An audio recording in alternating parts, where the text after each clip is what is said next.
What is up, folks? This your boy Dino, aka a Solid Five, And Nicotine Bay or Creeping the Rail. and we We are are Horror League World Explorers, Explorers. something like that. Boo. So spooky. So we got our guest this week. We have Mr. Paul Ragsdale. How you doing? I'm doing great, man. Welcome. Welcome, welcome. Yeah, thank you for having me. So you're from Modesto? No. You were Patterson. raised in Modesto, but you were born Patterson, right? Yeah, born in Patterson, lived in Modesto for most of my life. So yeah, I'm Central Valley. That's MW. right. How's it living in Modesto? There's nothing there. No, we have a lot of death, auto theft, meth. We're like number one in some of those categories, I think, or we used Yeah, to be. I don't know. Times have changed. times are changing, definitely, that's for sure. Shout out to my ex Brandy out there. We're still good friends. Uh, okay, so we know you from some projects. hmm I think I've watched all of them except for one, I think. Yeah, same here. Um Oh, cool. yeah, and so let's go down memory lane. Sure. Let's jump into Cinco de Mayo real quick. I mean obviously that just happened you know, out here a couple months ago or so. Or no, last month. So it started June. Fuck. Time went by quick. Like, so what was the idea behind that? Like how did you guys jumpstart on that? I mean that was the very first feature film, and I mean we've talked about it before, but basically, we're big fans of Grindhouse, Robert Rodriguez's Grindhouse, Tarantino, Yeah. and Yeah. seeing Machete and stuff, and seeing all the fake trailers, Thanksgiving.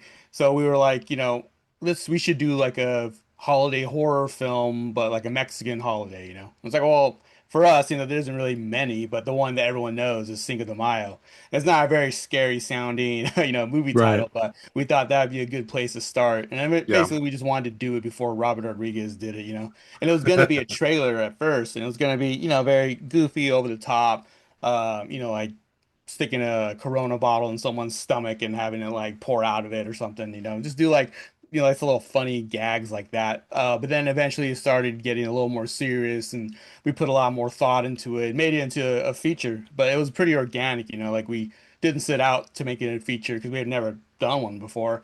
We just wanted to make something small and it just kind of grew from there. And then, you know, 10, 15 years later, people are still watching it. I mean, the fact that we're talking about it now is very surreal for me because we didn't make it with anyone in mind that would watch it. It hmm would just be the people that made the movie and all our friends and stuff. So Yeah, start off small. what I liked about it too is like, it goes into Mexican identity, right? And also Yeah. like the celebration and all that stuff. And even though like I wasn't really raised in like the typical Mexican culture, like I'm still Mexican, but Yeah. I'm not, you know, my grandma, kind of well, she grew up during segregation. So she was like terrified of like uh not being, white, right? So Yeah. she didn't teach us Spanish, which Yeah. sucks because like it's California, it comes in handy, Like Right. uh Exactly. all those themes like actually like it hit a chord with me and I was like, "Oh yeah, that's fucking, I could see like it sucks these kids are like being dicks about it, It's like, stuff like that, but it Yeah. definitely like uh touched me in a way. Yeah, I mean that's exactly I come from that same background too, Mexican American parents, didn't really speak Spanish to me at all, but you still have that identity, and you want to get in contact with that identity as you grow up and you feel like you missed out on something and missed out on Totally. things. And that's where the professor comes in, he's kind of like an Edward James Olmos type, and then yeah, you said the kids are all just little shitheads and stuff and don't care about any of that kind of stuff. So that was fun to play against that, and it's been a constant theme in, many of our films, even if it's not, very apparent. And how's that relationship with the star Anthony? I don't want to pronounce his name wrong, so Oh, Tua um Mata. Yeah. Tuamata. Okay. Yeah, Um he's half Samoan, half Mexican. actor that we had discovered. He was in a play. It was a Mexican American play, Los Vendidos, I think it was called. And he was great. He played like this Mexican revolutionary guy, like a Emilio Zapata type of dude with like a rifle, and his hair is big, has always been big fro. So we were just like, oh, he's perfect, you know. And he's been our go-to actor ever since then, ever since our first film together. That's pretty awesome. That's pretty badass. Yeah. Before we start jumping into more movies, because I mean, like Cinco de Mayo is the one I haven't watched yet. I watched all the other ones, Yeah. and they're kick ass, dude. Oh man, thank So you. yeah, you're welcome. So let's start. How did you get into this? Because I know you started filming at a young age, but what really took you, like off into Mhm. like making like making Cinco de Mayo? So like, what started all this? So, I mean, yeah, I made films at a young age with my brother and my cousins, just high eight camera, VHS camera, just messing around as kids. And then we started taking it seriously as we were teenagers, especially as we discovered like Quentin Tarantino and the Coen Hmm. brothers and all the great film directors of the 90s, Scorsese. And I had a cousin who's in Cinco de Mayo actually in a few other films who was an actor and he went to New York to study acting. And so he brought along this like really serious love of film. Yeah. So we'd watch like Blood In, Blood Out, American Me, all these gangster movies and stuff, and Clockwork Orange, anything. So that really, affected us. And going into college, going to MJC, Modesto Junior College here, and taking film classes and stuff. And, you want to take film seriously and everything. And, going through that was great. Met a lot of great people. And then, real life comes into play and you got to get a job and find a place to live and do all this stuff. So that kind of took a hiatus, about a 10-year hiatus. Hmm. That's where I met Angie, my wife, who we make movies together. She's a producer and wardrobe and editor and stuff like that. So we were like, well, let's make a film together because we didn't make films together in school. So it was like, well, let us two put together our skills and make a film. And like I said, we Yeah. were going to make like a short film. We made a few short films and this was Cinco de Mayo. It just kind of took on a life of its own. And then the greatest thing I learned or we learned making movies is to finish. And once you finish and you get the habit of finishing movies, then you just kind of get on a roll and just try to keep going. Because when you don't finish and you put things off and things go off for a year or longer, it just gets very, very hard. It's a slippery slope into not completing things. And I've seen many friends fall by the wayside with that, struggling with that thing. So once we finished Cinco de Mayo, and it was hard, it was the first time making a feature Hmm. film. It was hard. We just kind of kept going. And now Only Fangs, the movie I have right now, is our seventh feature film. Hmm. So yeah, it just started with wanting to make something all growing up and then finally getting the funds together, the right people together and just taking a chance. And things got tough, but you just kind of got to keep persevering. Yeah. How did you go across how did you come across finding your cast members you have now? Because I know a lot of the cast members you have now you've been sticking with in a lot of your movies, and Yeah. it's been super solid, Yeah. and these are beautiful, wonderful ladies. We've had the luxury of talking to a few of them. So how did you come across finding your cast members from where you started to where you're at now? So when we first started, it just comprised of like theater students. So Okay. like I said, Modesto Junior College is where we went to school and took film classes. They also have a really huge theater department. They're like, it used to be like right next door. So when we looked for actors, just went to plays, watched them after the show. We would wait outside, and that's how we met Anthony for Cinco de Mayo, and Hmm. most of our actor friends. We met them after plays, and then we made a 4 or 5 films just with local talent. And then when it came to wanting to make something bigger, like with Streets of Vengeance was like Hmm. our big film, that's where we actually branched out and reached out to, like Joanna Angel and Ginger Lynn. And that just came from just emailing them and just Oh, having right a on. trailer and just submitting it to them saying, hey, I'm a big fan, blah, blah, blah. How would you feel about doing a cameo? And then, they were agreeable to it. And then when we met like other people like Jessa Flux and Drew Marvick, again, it was just like just reaching out to them and just showing them what we've done before so they can kind of get a sense of who we are and like Yeah. a sense of that they can trust us, they will finish a project or whatever. And then ever since then, yeah, we've just been trying to reach out to the indie horror community. I think discovering the indie horror community is how we discovered Jessa and Drew and stuff like that. And it's like a Hmm. whole other world. And once we did that, that's really what elevated our films with the actors and with the budgets and, campaign funding and all that kind of stuff. So it's really the indie horror world online is what really changed everything for us, getting in tap with them. That's fucking super cool, dude. Yeah. Because that's kind of how like that's how we're doing it too. Like, like my buddies over here, he's sending out emails like crazy, just reaching out to, people like you and everyone Yeah. else and just praying for a response back and things have been going about the same way. So that's Yeah. fucking awesome. Yeah, man. It's like the worst anything they can do, the worst they can say is no, right? So Right. just No, you gotta exactly, take a yeah. Which happens a chance. lot. Yeah, oh yeah, it does. Yeah, it definitely does. But you just gotta take a chance. 'Cause you never Yeah. know. They might say yes. And I've been like, I keep telling this guy, I'm like, I don't know how we keep doing it, dude, but they keep saying yes. Like, it's fucking sick. Yeah. Yeah. Hey, Yeah. just go with the flow, dude. I Just know. Hell keep yeah. just ride the wave. Exactly. Yeah, we had the pleasure of, talking to Jessica Flux recently, and she's Yeah. hilarious. Yeah. Oh yeah. She's great. Yeah, from the moment first we met her on Murder Sides, like I knew I wanted to work with her again. I'm actually writing another project for her in mind. So she's just the consummate professional. She's one of the hardest working women in indie film today. Yeah. Yeah. She has a great attitude. Oh yeah.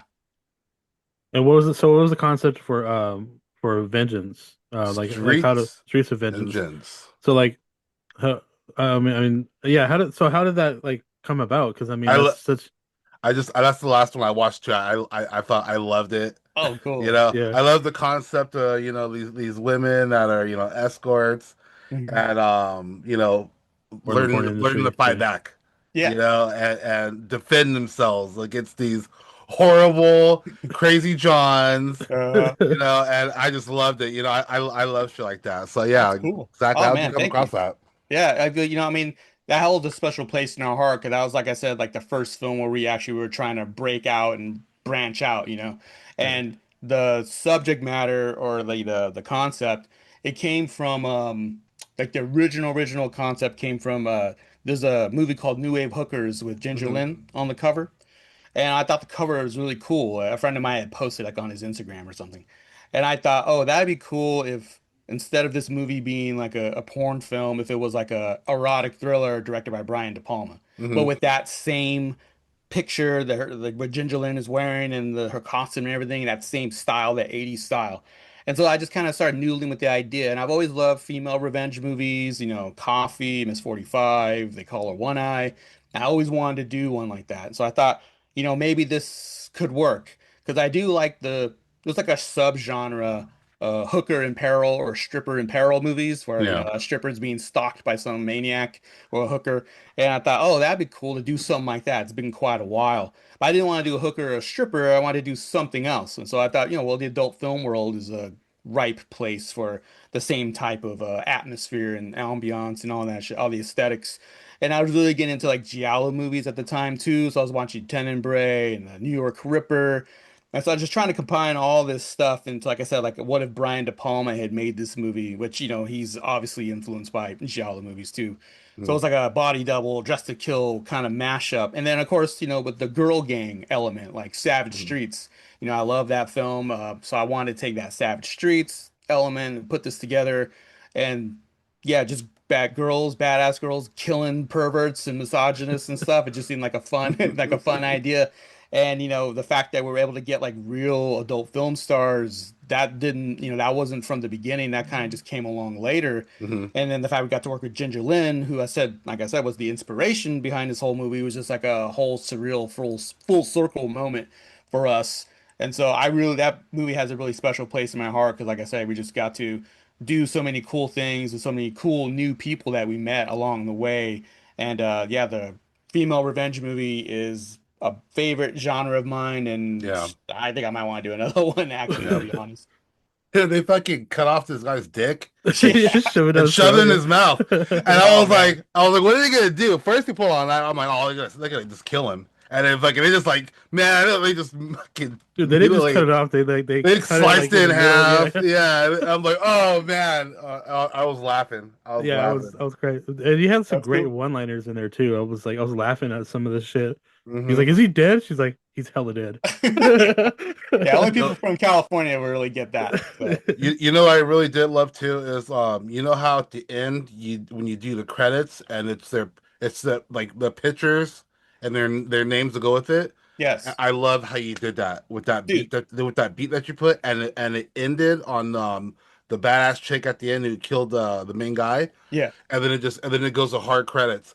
I love how you did that. That was great. That Oh played man, out really nice. thank you so much. I think you might be the first person I ever mentioned that, but that kind of stuff I love. And I don't know, I guess that was maybe influenced by me watching movies as a kid because I think they do that at the end of Revenge of the Nerds and Hmm at the end of like many other movies where they show the character and the Yeah, name of the actor and stuff. And like that's always stuck with me. I don't know why more people don't do that, but yeah, thank you for bringing that up because I yeah. love doing that shit too. It was super cool. I liked it. Yeah.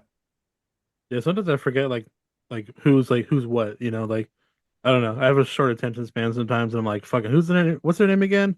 And I'm like, Yeah. oh yeah, but It Yeah, I was mean, just it helps cement it in your mind. yeah. It was just so dope because like those chicks are so badass, Yeah. and they like to have the endings with them, and then I like that kind of like techno dance, but like tough beat at the Yeah. end. It was like that retro beat to go Yeah. with it was just fucking badass. Oh man, the So I music in that movie is by Vestron Vulture. He's an artist from Mexico. He's really blown up now, but he did the composed the whole soundtrack, and yeah, he thinks it's his best work, and I feel the same way. it was He good. totally Right. killed it. I love it. It was good. Did you grow up watching horror movies when you were young? Did your parents get you, or is it something you just picked up on your own? Yeah, it's something, like I think a lot of little kids like just kind of get drawn to horror movies, and I definitely did. Me and my brother, we didn't have cable growing up, but the channels that they showed out here would show monster movies late at night. So like Hmm The Wolfman, Frankenstein, Dracula, all the old Universal horror movies. So I still have those tapes, VHS tapes that we recorded off of a local TV Sick. station. Yeah. And I would watch them all the time. The Creature from the Black Lagoon was like one of my favorites. And that's just what we started with. And then from there, it just progressed until Friday the 13th and Halloween. And I was like obsessed. I still have drawings where I would draw like, Michael Myers and Jason with like big machetes and stuff. And Yeah. I was just obsessed. I was just obsessed with horror movies, monster movies, anything that had a wolfman or a creature in it, I wanted. And so when Monster Squad came along, as a Yeah. kid, I was like the greatest thing in the world, pretty much. Yeah, yeah. I used to go to my mom's house on Christmas and try to put on fucking horror movies. She'll get hella pissed off. She'll get... Is it like She'll a put- religious yeah. reason or? So no, I just love them, and I just like watching horror movies on like holidays because like no Yeah, one else really does it, you know. yeah. And so like my mom's like, "Oh, put something on," and I'll put like a scary movie on, and she's like, "Why the fuck did you put that on?" And I was like, "It's good." I was like, "It's good." You know, she's like, "Put something else on." And I'm like, "Whatever." Terrifier is a Christmas movie, I'm telling you. Yeah. Oh yeah, Terrifier 3. I'm gonna do that now. I didn't even think about that till now. I'm definitely gonna do that. Or even that, or I put Die Hard. I love fucking watching Die Oh Hard. yeah.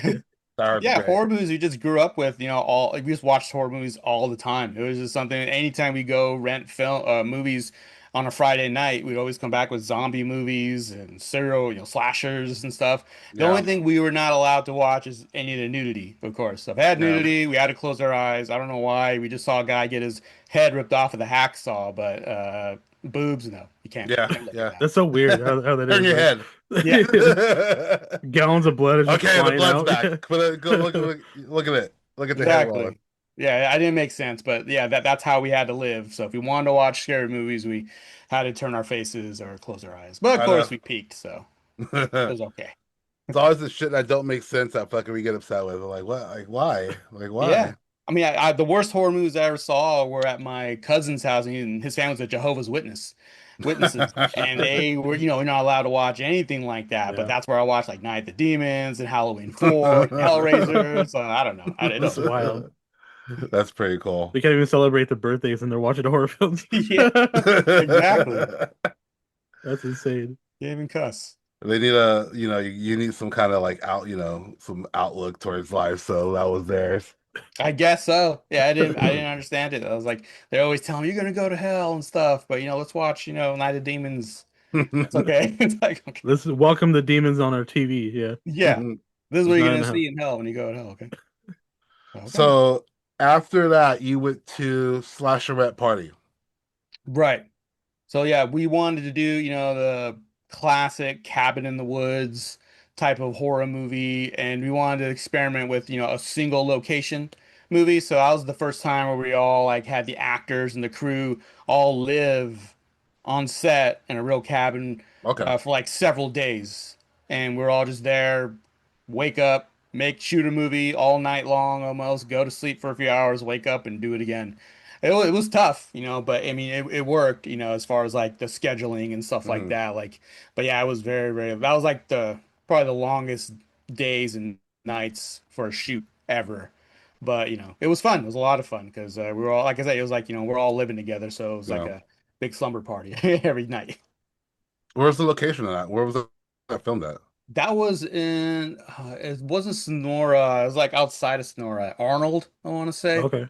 somewhere in Okay. the foothills. I had an ex that her family owned like a like a cabin on the lake in Arnold, Oh, and like it's it was beautiful. passed down. Yeah, I went there once, maybe twice. Uh, yeah, that was the only bad thing about breaking up with her. Oh, damn, missed that cabin. Yeah, like that lake was dope. Yeah, I was watching Slasherette Party. That guy who plays Dolph is such a fucking piece of shit in that movie. He's Yeah. He such a is. dick. He's such a dick. He And is. then that girl steps up to him. She's like, "What you gonna do, bitch?" And I fucking loved it. I was like, "Yes, Oh, that's Nina. Yeah, yes." that's our homegirl. I was like, "Hit him!" If I had asked her to, I think she really would have. So. Ah, you should have. It would have been so satisfying to watch. Again, another great movie. Oh, I thank you. loved it. So, Thank um, you. But yeah, she's cool. Like Nina, the girl that you're talking about is gonna hit the mhm. guy, Dolph. She's been our homegirl for a long time. If you saw the other movies, and yeah, you'll definitely recognize her, and she's amazing. I was just talking to her yesterday, talking about a new project. But yeah, Oh, she's right tough on. as shit though, so she would have definitely done it if I'd asked her. Yeah. And then what was after that? Was it just the murder sites after that? Yeah, Murder Size and More Only size. Things. Yeah. So And when you cast it for Slash Red Party, did your casting get a little bit more broad in this section? Because I didn't get a chance to see Single de Mayo, Hmm. so I'm not really sure who's casted in that. Right. But did your casting kind of grow from there to from Streets of Vintage to Slash Red Party? Yeah, but between them two movies, like we definitely had a lot more guest stars in Streets of Vengeance, and then with Slash Rep Party, we kind of honed in more of a local talent for that one, Yeah, except for Drew Marvick and Gingerlyn Allen. yeah. So those are the only two that we actually brought in from out of state, and like I said, they were living with us in the cabin. So everyone else were almost all of them were real couples. Okay. Like Shailene and Luis were a real couple, and then we had Nina and Kyle. So yeah, it was like I said, it was like really a family affair for that one. So Hmm. it was more intimate because we were living all together and stuff, and we all knew each other. Like the only people that I didn't really know, I want to say is one of the other guys, him and his wife, we had just met them. They're called the Gore Lords. They have their own podcasts and stuff. Hmm. They were like horror lovers, and they just kind of reached out to us because they did a review, and then we just became friends. And then we just invited them to be to be in the movie. So it was all just like a real close, tight knit group, much more than like the other films because we were actually friends with some of them in real life. A lot of Yeah. them aren't real actors. So yeah, so did they all like live around the same area as you did? Because you said you guys are all friends, and I know Yeah. you live in by the Bay Area, Modesto, it's not far. So like, were they all like locally like around California, around the area? Yeah, most of them are literally in Modesto. Like Dolph, he lived in Modesto. Nina lived in Modesto. The Mexican guy Luis and Shailene, they all live in Modesto too. Yeah, Uh, the only people that didn't live in Modesto, I think, were Devin and Jasmine. They're from Sacramento, And then, of course, like I said, Ginger and Drew, they're from Vegas. Hmm. But everyone else of the main cast, they were all mostly all Modesto. We find a lot of people here. I mean, Modesto, for being small, like a cow town and stuff like that, there's a really big filmmaking community here. And I don't know if it's because, George Lucas went to school here, and so Hmm. there's that claim to fame because American Graffiti is based around being a Yeah. teenager in Modesto and shit like that. But whatever it is, I mean, for instance, me and Angie, we're going to be teaching a film class at the State Theater here for young teenagers who want to be filmmakers. So like Right. it's filmmaking is just such a big thing here. There's so many people, and a lot of the people that, like I said, that we work with aren't necessarily actors. They're just people that we meet at work, or this girl works at Chipotle or a Hot Topic or something. It's like, oh, you have a really great look. Like, would you want to do a film? And they're, yeah, but let's try it. So a lot that's how we just find people like just kind of around out and about, just doing their jobs.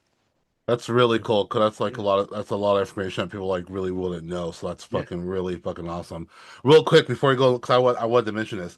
You filmed because Streets of Vengeance takes place in San Francisco. Mhm. That end shot at the end where she's standing above the city, that's Twin Peaks, right? Yep. Yep. Yeah, Exactly. I I used to live in San Francisco, and I used to Oh. always chill up on Twin Peaks. I've done a lot of drugs with Twin Peaks. So, so Yeah, when dude. I saw that Twin Peaks shot, when I saw the tower behind there, I was like, Yeah. "Oh, that's Twin Peaks." I'm like, "That's super cool." How Oh yeah. early in the morning was that? The film that? Oh Because like man. there had to be nobody there. Yeah, it was hella early. It was like 5 or 6 or It something looked like that. early, yeah. It looked early Yeah. because I know Twin Peaks gets packed with a lot of people. Even Right. at night, it's fucking packed. Yeah.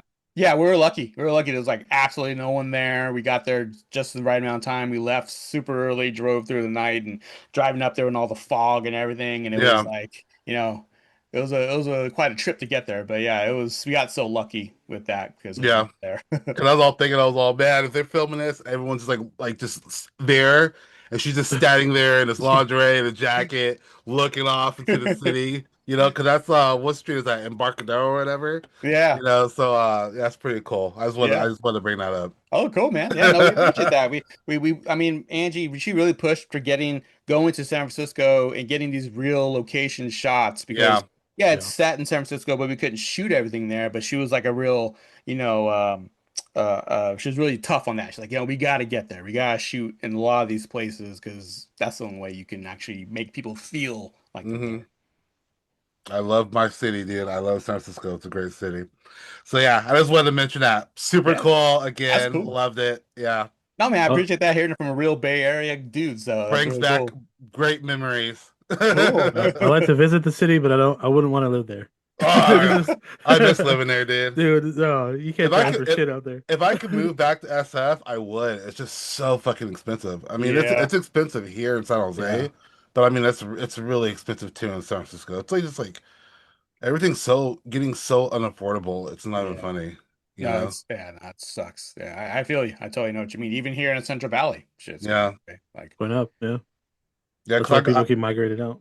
I got a lot of friends who moved to Modesto because it's cheaper, you know. yeah. And, I'm like, well, I'm like, there's nothing there and it's hot, you It's know, or always hot, yeah. my friends moving to Los Banos. I'm like, why, Oh, dude? yeah, You Uh, man. know? I And lived That's there too for a bad. bit. I get it. You could buy a house and it's cheap, Yeah. for the price you could, get an apartment here. Unfortunately, Yeah. just But you then you're gotta in make a Los Banos. sacrifice. Yeah, you gotta, yeah. Then Los Banos, right? Shit there. There's shit there. There's more shit in Modesto than there is in Los Banos. Yeah, Yeah. Modesto looks down on Las Banas. Yeah. All No, it's bad. right, and so the reason I'm asking about the casting because I know from movie to movie and movie your casting gets bigger and bigger and bigger, and Yeah. that's why I was asking these questions because I'm just asking the transformation in your Yeah. casting is great, So like David was Yeah. saying, you go to Murder Sites next, and Yeah. that's when you get Just a Flux and everybody else, Yeah. and so how did you come along casting for them coming from Slaughter Rep Party?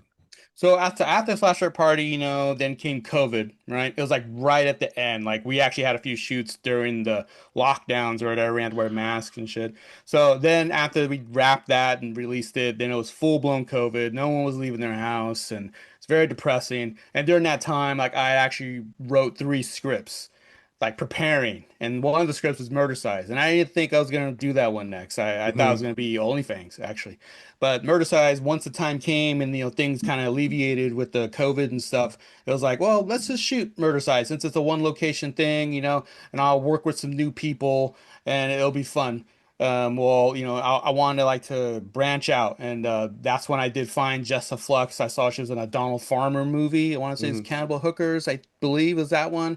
And she had a great look, and then I just reached out to her, and she was very receptive to it. I mean, she's, very receptive to reading scripts and stuff, and she thought it sounded like a lot of fun. But she didn't know us, and she didn't know anyone else that I was working with either. So she Yeah. took a real, risk, coming all the way out to California and everything, and putting her up. And when we met her, she was shocked that we were had her wardrobe ready for her, and then we had her hotel ready and food and all that stuff because she was telling us all these stories of being put up like in halfway houses and stuff when she Oh would go to wow. other states. And she's like, yeah, I don't know, it's kind of shady, and like, or eating like Little Caesars like for 3 days or something like that. I was like, no, no, no, yeah, we're not gonna do that to you. We have enough money in the budget to have home cooked meals and shit like that. So that was great to reach out to her. And another person that we brought in for the first time was Kansas Yeah, Bowling. I was And gonna ask about it. she came in like only like 2 weeks before we started shooting because I had someone else casted as the lead and they dropped out. And I had known of Kansas as a filmmaker, and I knew she was in a couple of other movies by friends like Psycho Ape and stuff. Mhm. And so I just took a chance again and sent her the script. She was reading it along with her name is Lois Espinoza. She does the special effects for OnlyFangs. This is before I knew her. So they were like hanging out together, reading the script, and they were just laughing and having a good time. And she had asked, "Do you think I should do this film?" And Lo, I guess, said, "Yeah, totally should do it." And so she messaged me back like maybe a few days later and said, "Hey, this sounds really cool. Here's like what are we looking at for budget?" And I gave her a rate, or she told me her rate, and then we just worked it out. And luckily, it all lined up that she was available when we were going to start shooting. And she came in again. She was so professional. We gave her her wardrobe and put her in a hotel, all this stuff. And we just try to make everyone just feel very comfortable, especially these new people that were going to come into like a group of girls that had already known each other for Yeah. the most part. And then Adriana Ushishiba too. She was the first time working with her. I don't worked with her like on a music video, so she was new to the group, and she's from out in Oakland in that area. So she used to live in Modesto. So anyway, so yeah, we had them all put together, and Jessa and Kansas. I love to work with them so much, and they have such a huge following in this indie scene that it just really helped propel the movie and get it spread it a lot further than any other movie that we've ever had. Murder Size was like the biggest budgeted film we had ever had at that point. Because with Slash Art Party, we had raised about $8,000. And then with Murder Size, we ended up raising $30,000.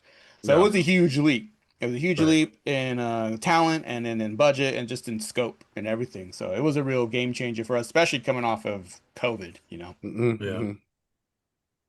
Were you so like when you brought in Jessa Flux, like were you kind of like there's that scene where she's talking to the dude and she's like stare at my tits Yeah. and like were you because like she had told us that like she wanted to do it a little differently. Were you like kind of like hesitant about that at first? Because like as a writer, most of the time writers want their stuff to be as on paper, and Yeah. she's like, no, Actually, let me go extra with this, and yeah. I mean, actually, I love improv, but I like controlled improv. I Hmm. love Scorsese, so like I love the way he would do the improv. Like he would like basically do a rehearsal with like De Niro and Pesci and stuff, and they would try shit and do shit, and then he'd be like, okay, yeah, let's go with that. So there's footage of me and Drew and Jessa like the day before in their hotel room rehearsing that scene. okay, And so on paper, it's just like, show me, look at my tits. He's like, no, I can't. I gotta get in a union. So it was like the basis was there. Yeah. And then they just started riffing. And they were like, okay. oh, oh, my, she would describe her breasts and stuff like that. And we're like, yeah, yeah, like keep going with that. She's like, oh, they're milky white and this and that and fun. And then Drew, he's so good at improv too. And he was like, get out of my office, or the only thing that's plump is those union checks, so you just say these, Yeah, that's Yeah. what it says. you just say these lines, and they're just so funny. So I was like, yes, let's keep that, and we'll when we get to the set, we'll do more because we'll actually be in the environment. So they started shooting that scene. They started saying all the words and stuff, and then we cut, and I say, okay, let's take it a little bit further, and then Jessa like really wanted to get into it. So I was like, yeah, go as hard as you want, and then she would scream and stuff, and Yeah. so it's a controlled improv. It's a collaboration. I didn't mind it at all because it was good. If Yeah, someone's doing yeah. something bad, which has happened, you're like, Right. oh, let's pull that back, or Mhm. don't do that, because sometimes some people improv and it'll just like throw the other actor off, which is terrible. If you're in a scene with someone, you start making up shit, the other actor's like, I don't remember that in the script. What are you Yeah, doing? Where are you? So it no. really caused problems. But them two, they had a good chemistry, and we knew what we wanted to do for the scene, and we were just exploring how far it could go. I mean, it went on so long. I felt like leaving the whole thing in it, like a whole 10-minute piece. I mean, it's like a 5-minute piece right now, but it was just really fun. I love that type of work with actors and directing. Like that's the funnest part, when you can have fun and riff and come up with ideas and stuff. Because like I said, the basis was there. You just need to get from A to B, but in the middle we can have some fun and make up some stuff and get a little crazy, and like the whole thing where Drew says that when Kansas walks in, he's like, "Oh, she's my sister," and he runs out of the room. It's like that was him. Like he just kind of made that up. It's like, yeah, yeah, that's great, great, man. Do it again, do it again. That was funny. So yeah, you just let people have some fun. That's awesome. I know I just did well, so Nick and I both did like a voiceover thing recently, but I did another one too, and like I did like the first couple like as straight as a paper, right? And then I was like, well, why am I even talking like that? That's weird, you know? So like then I said like two other audios where I was just like I said some, little I twanged it just a little bit, but not too much to where it didn't make sense, you know? Yeah, you want to make it sound more real, naturalistic. Yeah. And how long did that take to shoot Murder Size? The whole thing, principal photography was like 6 days. 'Cause that's the amount of time I had Kansas for. Because Okay. she's busy, so like she was able to carve out like 5 or 6 days for us. So we shot as much as we could. Hmm. Then we had we shot that with Jessa as well. Then we came back and we shot some stuff with Ginger Lynn. Hmm. So they didn't really share the same scenes because scheduling wise. Right. So we came back for like another 2-day block, and then there was another day of pickup. We went down to Los Angeles and shot with Kansas. Shot a few pickups in front of a green screen and stuff, and then a few other pickups here in Modesto. So like principal photography, it was like I guess you could say like 10 days or so, and then a few days of pickups. I mean, if it's filmmaking, it's just like, you're editing as you go along, and you kind of see, oh shit, I need that, or I need Yeah. this. Yeah. And you just go and shoot it real quick, or you set up a date with your cinematographer and try to knock out this list of like insert shots or cutaways or B-roll. Um, and then we shot some stuff like with the car and Nina. So yeah, it took like, I think, over a course of maybe 5 months, I would say, like off and on.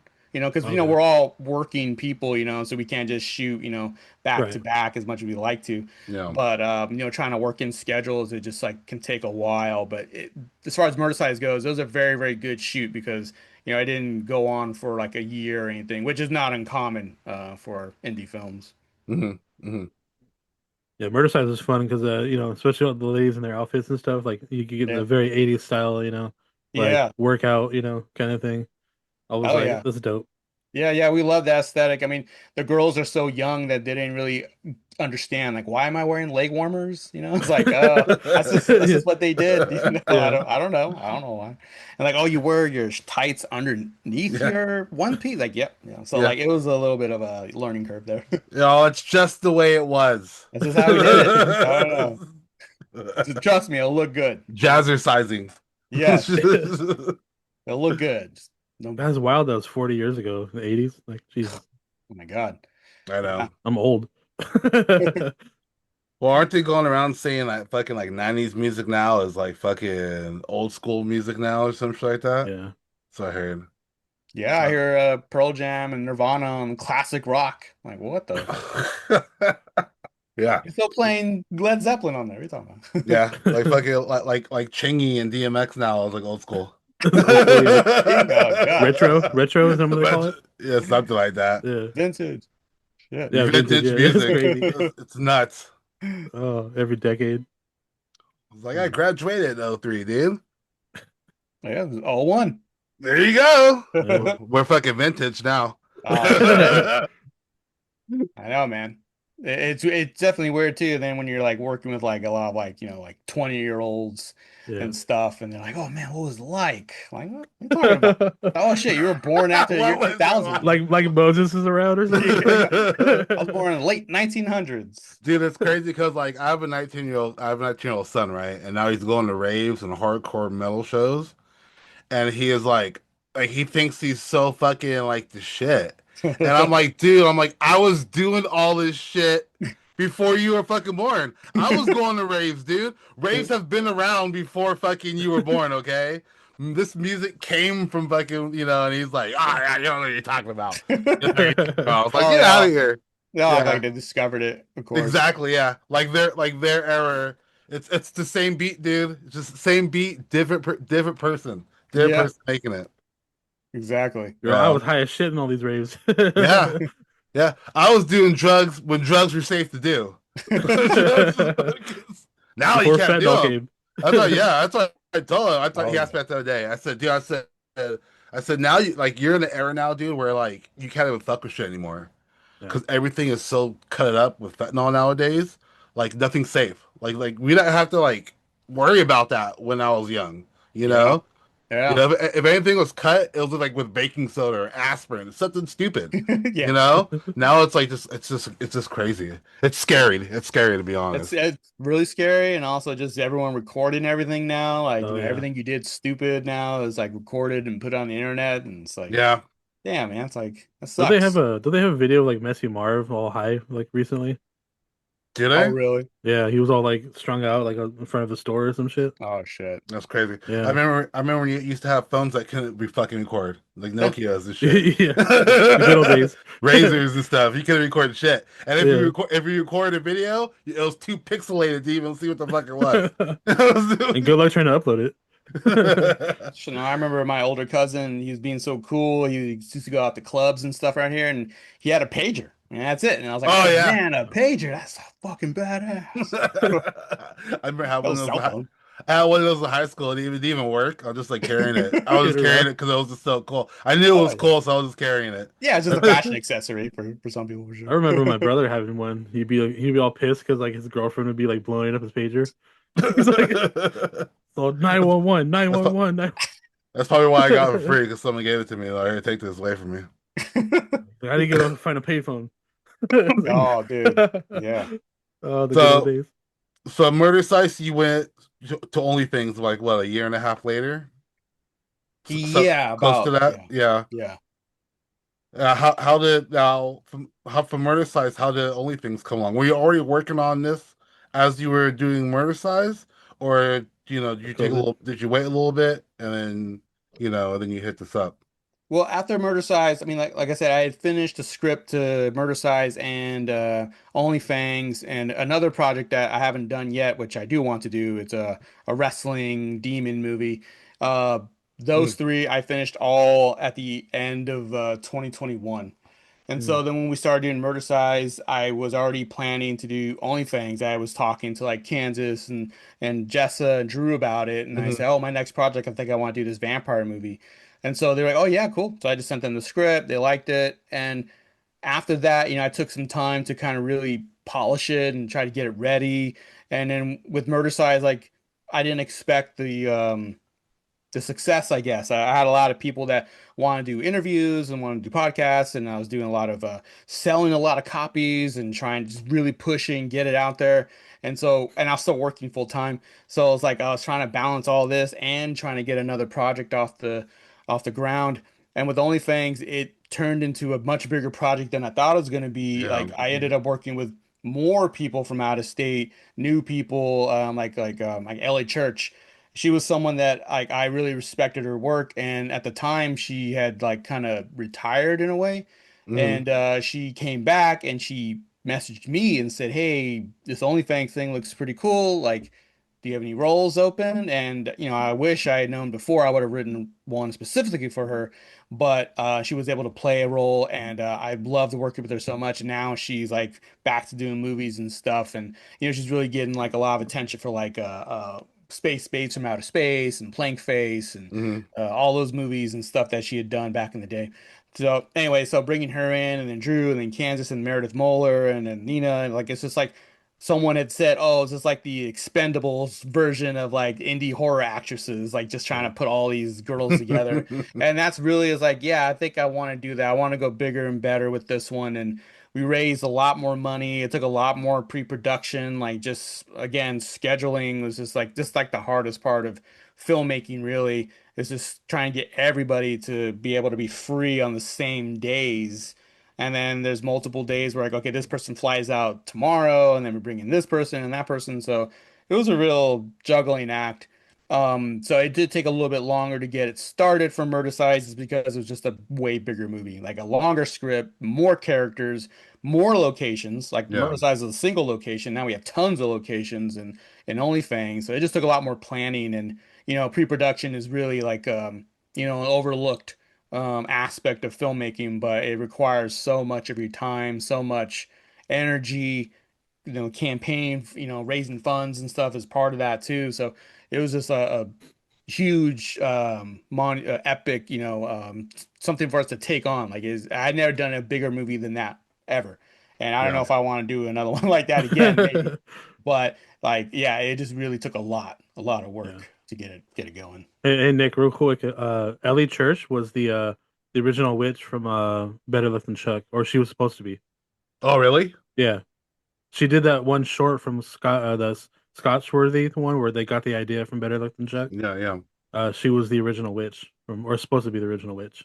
Hmm. Oh, okay. So just so you know. That's pretty cool. That's a fun fact. Yeah, yeah. Because I just saw like I was watching their stuff or whatever, and I was like, oh yeah, she was supposed to be her. Yeah, So because they mentioned that, didn't they? yeah, yeah. That's pretty cool. How long did it take you to film for only things? I assume it took a little bit more longer because of all the Mhm. location settings that you were hitting off. Yeah, so we started shooting, I think at the end of July of 2024, I want to Mm. say. And then we shot a block we rented a house again, so we had people stay there, and we shot there at Airbnb here in Modesto. And we shot there for like first 6 days. Then we took a little break, and then we brought people back. I want to say in September, I think. So about a month or two later, and then we took another break, and then we brought people back in November, Mhm. and then we kept shooting up until like last year we were in Vegas shooting with Kansas and Drew, and that was like during April. So we were shooting up until like maybe July of last year, and then our premiere was in October of last year. Oh wow, quick. So we just kept shooting off and on for about a year, a little like a year and a half almost. With certain people because like I said, everyone works Scheduling. and schedules Yeah. and shit. So you just kind of got to get in where you fit in, and you just kind of like schedule, hey, are you free this time? Are you free this time? Are you free this time? No. And then, you just hope everything goes okay. I mean, there's a scene that we shot that we added on. It was like a little Lost Boys homage where we had the girl on the carousel going around and around. Well, to Mhm. find that carousel, was hard, but there's one in Sacramento on the waterfront. And I reached out to the people who own it, and they're actually going to close it up because there's going to be like a big renovation project going on. So we Yeah. Mhm. got to shoot there the day before they closed, Oh but wow. it was raining that day. So we had to drive to Sacramento the whole time it's raining, and we're just praying that it will stop by the time we get there. Mhm. And kept looking at the forecast, like, nope, 99% rain, 99% chance of rain. And as soon as we got there, as soon as we pulled up, it stopped raining. I don't know why, Wow. but it did. Our cinematographer showed up, our actress showed up, and the guys who were running the carousel showed up. They're, oh, do you still want to do this? Like, yeah, if you don't mind. I mean, it's wet out here, but it's not raining no more. And then we got the little carousel scene. We did our Lost Boys homage, and It's like one of my favorite sequences from the whole movie, and it wasn't even anything planned. It's just kind of a, we just wanted to take an opportunity as we're shooting this movie to fit in another piece, and then it becomes like, one of your favorite pieces of the whole film. So Yeah. Tight. like that's why I thought your filmmaking is like an organic thing. It's just like it grows. Like it's not just you write down what you're gonna do and then you do it. You kind of like change it. It changes just whether it's people dropping out or people like abandoning the project or adding new people in or whatever. You just kind of got to go with the flow. Well, and so most of it was shot in California except for Vegas. Yeah, it's just California, just like up north, some in the Bay Area, but and then Vegas. Yeah, that was our only other out of state shoot. Nice. That's so cool. I would have never thought that most of your films are filmed around the Bay Area and all this stuff. And I think that's so fucking rad, and like it makes me like appreciate them even more Yeah. Oh man, knowing that. cool. No, thank you. Yeah, no, there we definitely get a lot of love from the Bay. Thankfully, we've shot in locations and they've been super cool, like skate parks and stuff, or other buildings, like, and they've been like really, really great to us, and we Yeah. love shooting there. We want to shoot there more. And Nick's all about the skate life, so he loves anything with skate parks. All about skateboarding. Yeah. Yeah, I mean that That we they were that was the locations we used for the main like the all the finale at the end was there were skate parks that we shot at. what skate parks were One of them was in Lodi, they? Okay. and it was called Wildwood Skate, I think. Okay. And it was badass. And we shot there like for a our very first week we shot there, and then Mhm. we were gonna come back and shoot the rest, and it was gone. Like the owners were like kind of basically ran out by all these like drug addicts and drug dealers around the area, and there's a cops called on them. It was a whole big drama, and they just were like, we just can't put up with this anymore, and we gotta go. And I was like, fuck, and I still needed that. Luckily, actress Adriana Ishishiba, she found a skate park in Oakland. I think it's the Victory Stables, I think it's Hmm. called. And so we shot there, and it looked pretty much the same as the Lodi skate park. So it just happened that we got lucky with those two skate parks because they look great, with all the graffiti and everything, and Yeah. the walls and just the space is just look badass. That's cool. I didn't even know fucking Oakland had a skate park. Yeah. Now I look that up because I've been to the skate park in Sacramento, and I've been to the skate park in San Francisco, and the one in Los Banos. Yeah, Mm, Los Banos has one. wow. It sucks. I'm not It's yeah, so of tiny. course it does. It's not even funny. It's so and Oh everything's like shit. everything's oversized, and the park is hella fucking small. Oh And shit. it's like you can't even get speed to even hit this shit because it's so fucking small. Fuck. But that's pretty cool. So I'm definitely gonna look at this Oakland skate park now. Yeah, yeah, it's pretty cool, man. They do a lot of like hardcore punk shows there too. So Did I? I think Okay. actually the day we were shooting there, we had to get out because they were going to set up for a show. So as we were cleaning up, they were bringing stuff in. Oh well. That's rad.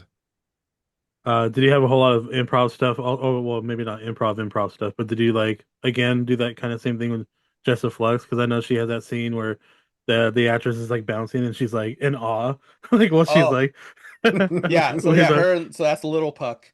So yeah, yeah, she's an adult film star that we brought in, and that was another scene that was added to the film because we were like, oh, I really wanted to work with her, and we didn't know if we are going to get her, but we did. And then I added Jessica to that because for some reason, I mean, not for some reason, I get it. Murder Size really had a big impact. Like that scene that she did in Murder Size won like an award from like Mr. Skin. I don't know if you know Hmm. them, oh yeah, Yeah. MrSkin.com.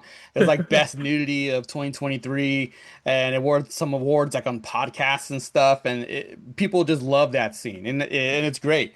So I knew that people were gonna kind of want, maybe more of the same thing for OnlyFans, and then the only things Jessa, and she's talked about this, like her character is much more subdued, she's yeah. not really crazy over the top. She has much more of an arc, she's like a Hmm. normal girl and gets brought into vampires. So she has a lot more range in OnlyFans.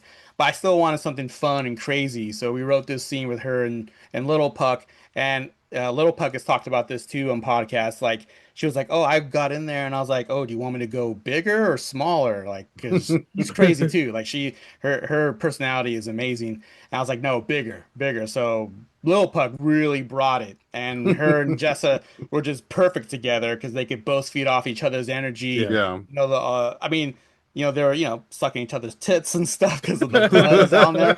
And like they were so good, they were starting to make like my cinematographer uncomfortable. He's like, "Oh, what are we shooting?" I'm like, "What do you mean we're shooting? Like, What what do you is think?" this? Yeah, this is real. This feels too real. Like, hey, just relax. Okay, it's gonna be funny. And it did. It turned out to be very, very funny. Like I think maybe he was worried it was gonna be like pornographic or something. Yeah, Yeah. yeah. But he was worried about that. So I like just relax, Just okay? go with it. Yeah. Because he wasn't there on murder side, so he wasn't Okay. there to witness Jessa's process. And I trust Jessa and Little Puck with what they did, and I love them for it. And they just totally brought it, killed it, went over the top, and made another memorable scene. Yeah. I remember telling Nick about it. I'm like, dude, not only is Yeah. OnlyFans dope, but it's like you gotta see the scene. It's hilarious. Yeah, Imagine your cinematographer. He's like, I don't know about this. I don't know yeah, about this. I don't know about this, boss. yeah. I would be like, yeah, keep going. Like more. I'd be like, more. Add more to That's the what I was doing. script. That's what I was doing. I was like, oh yeah, just keep. I mean, the whole like vampires don't suck butts. It was like that was in the script, but I had them, go far, and I guess my cinematographer is just like, oh man, what are they doing? I'm like, what do you mean what are they doing? He's biting her butt. It's a vampire. And I he was had to have a talk with me afterward after the shoot. I was like, just relax, guy. Like it's all good. It's all good. It's I out would now. have been Part of the I would have process. been getting all kinds of different angles and shit. Like Yeah. zoom in, gotta get the zoom in Gotta get shot. the best of it. Yeah. Yeah, see, I need someone who understands and like, yeah, you know what we're going for, right? You understand the assignments, okay? Yeah, I used to film skateboarding clips and shit. So I'm like, I'm all about the fish islands and Yes. getting that fucking the shot. So I would be Yes. Gotta look like, good. you gotta get in a little bit closer, guy. That's pretty funny though. That's a Yeah. funny story.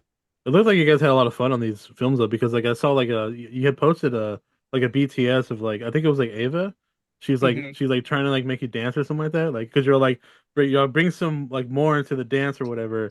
Or so it Yeah. was like they're the only things and like she was trying to get you to do it, but you were like you reluctantly did a little bit, but you didn't like go too far into it. But Yeah. I was Yeah. like, It's like, sometimes you gotta show them how it's done, I don't know. It's like you gotta do a little bit of this, do a little of that, turn around, and it's a thing. It's like a running joke we've done since Murder Size. So it's like, okay, they were trying to catch me doing some choreography.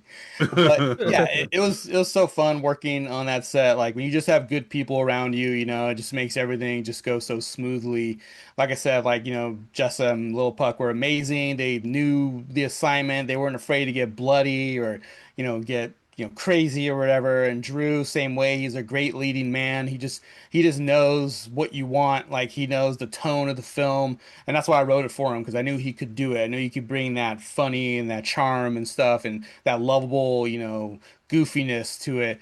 And Kansas too. I mean, she's like she really has that quality where people just like are just drawn to her. That she's playing that little pixie vampire girl. And Ava, Nina, I mean, she's our homegirl for life, and she was born to play the vampire queen. If she wasn't Yeah. there, I don't think I could have made this movie. I don't think I could have, she really held us together. She always had our backs for everything if things went wrong. So, yeah, it just the people that you're surrounded with just make it so much easier and so much fun. And I know all the girls had fun, like Meredith and Adriana and BB, like they get Sata, they're like doing all their little stories and stuff, how much fun Mhm. they're having because they're riding in a '68 Riviera down the road or whatever in Yeah, a yeah. badass car and stuff. So I know they had a ball, and most of these girls love Lost Boys, so Yeah. they were Okay. all about the vampire life. They were all about being vampire sisters and all that stuff, even if they weren't aware of like the classic Hammer horror movies, which you don't have to be.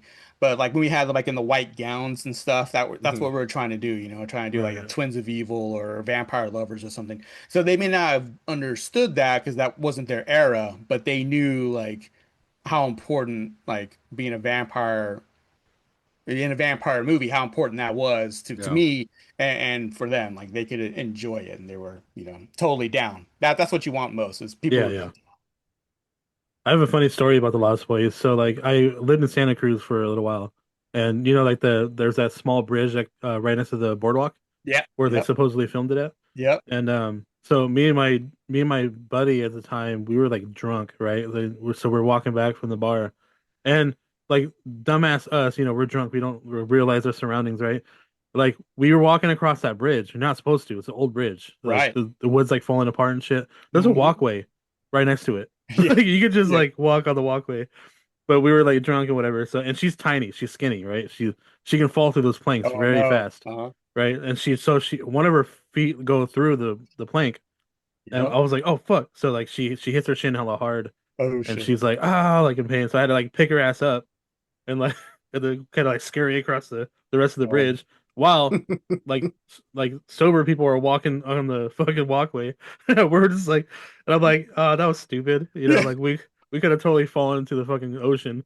Like, I know we did the same thing, and I don't know why I did that walk because of the Lost Boys. We walked the planks and everything, and yeah, Yeah. on the other side there's the actual walkway for people. It's like, what are we doing? It's so stupid. I thought the same thing. I thought I was gonna fall through too.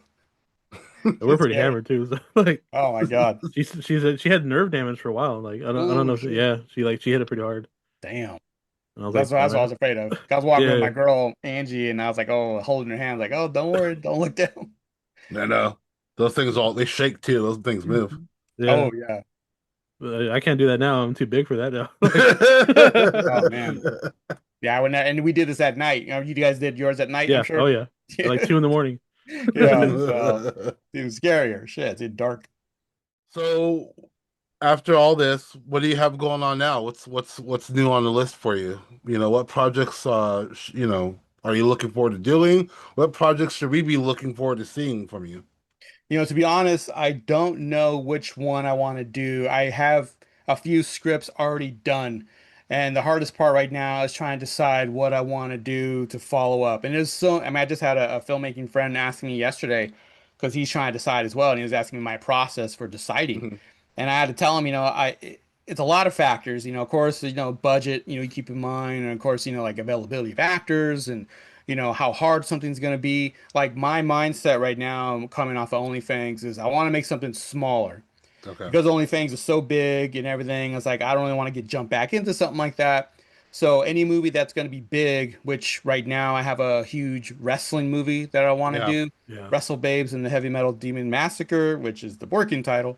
It's Sick. it's a script I wrote back with OnlyFans, and it's like going to be an epic film, like where a female wrestler and she's like sells her soul to the devil and all this stuff, and it's going to be really fun. But I know it's going to be a lot. Yeah. And it wasn't until recently that a lot of people come up to me and they, hey, I have access to a wrestling ring here in Lodi, or I have access to a Oh, wrestling sick. ring in Manteca, and this and that. Mm. So I was like, oh shit, well maybe the possibility of that movie is becoming more real than I thought. But my idea to make a smaller movie is still with me, and I have a Mm. few scripts like that where they're smaller, more of a slasher movie, and another one's more kind of an erotic thriller, but like a mixed with like a werewolf movie.